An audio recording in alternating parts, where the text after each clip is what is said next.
अस्सलामुअलैकुम किन्ने भी दोस्त वीर ने मेरे सारे मेरी तरफों अस्सलामुअलैकुम। किन्ने भी चैनल मेरे ते दोस्त ने नवे आए ने खुश आमदीद। मैं दोस्तों सारे का शुक्रिया अदा करना, मेरी वीडियो बड़ी मुहब्बत और बड़े शौक नाल देखते हैं। किन्ने भी मेरे दोस्त ने मेरे चैनल लाइक करो, शेयर करो, सबसक्राइब करो। तो दोस्त भी इंशाल्लाह अच्छे जानवर लैके आंदा और लैके आंदा रहेगा।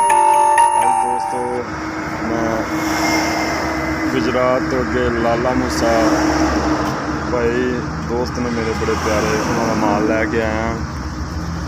तो मैं किन्ने भी गुजरात गुजरात दोस्त ने गुजर खान ने, मैं सारे दोस्तों का बड़ा शुक्रिया अदा दिल दी गहराइयां करना। अल्लाह पाक दोस्तों की तंदुरुस्ती देवे, सेहत देवे और दोस्तों अल्लाह पाक खुश रखे। किन्ने भी दोस्त ने गुजरात वाले गुजर खान वाले मेरे नाल बड़ी मुहब्बत और बड़ा माल लेंदे ने। मेरा बड़ा शुक्रिया अदा करना दोस्तों का। इस टाइम मैं होटल पर बैठा जनाबों की चाह पानी पी रहे हैं, गड्डियां वो खड़ियां ने, माल लैके दोस्तों जा रहे हैं। दोस्तों होटल से चाह पानी पी रहे हैं। देखो बाबा केड़ा अड्डा है? मराड़िया शरीफ है जी।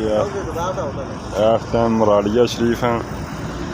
तो दोस्त शुक्रिया अदा करना दोस्तों, दुआवां च याद रखना। तो इंशाल्लाह अच्छे जानवर अच्छे लैके आना, और किड़े अच्छे जानवर ज़्यादा जानवर होने खुद मैं लैके आना, क्योंकि जिम्मेदारी बड़ी शह होंदी है खुद बचाना।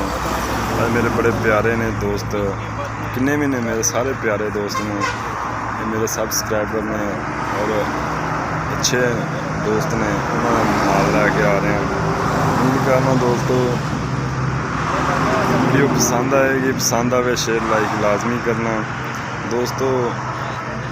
दोस्तों की वजह तो दोस्तों ने इंशाल्लाह मुहब्बत करते हैं, क्योंकि पहले वाला चैनल से मैं सेल करता, बड़े दोस्त नाराज़ हुए ने। बस कोई मजबूरी सी या जो भी शौक समझ लो या लालच समझ लो, बस मैं सेल कर बैठा। बड़ी गलती की है दोस्तों, मैं शर्मिंदा भी हाँ दोस्तों अगे। कोई दोस्त मेरे नाल बड़े नाराज़ हुए हैं, मैं उन्होंने अगे शर्मिंदा भी हाँ। तो इंशाल्लाह आइंदा तो ऐसा नहीं होएगा इंशाल्लाह। इजाज़त दो, मैंने अच्छी वीडियो नाल। पाकिस्तान जिंदाबाद।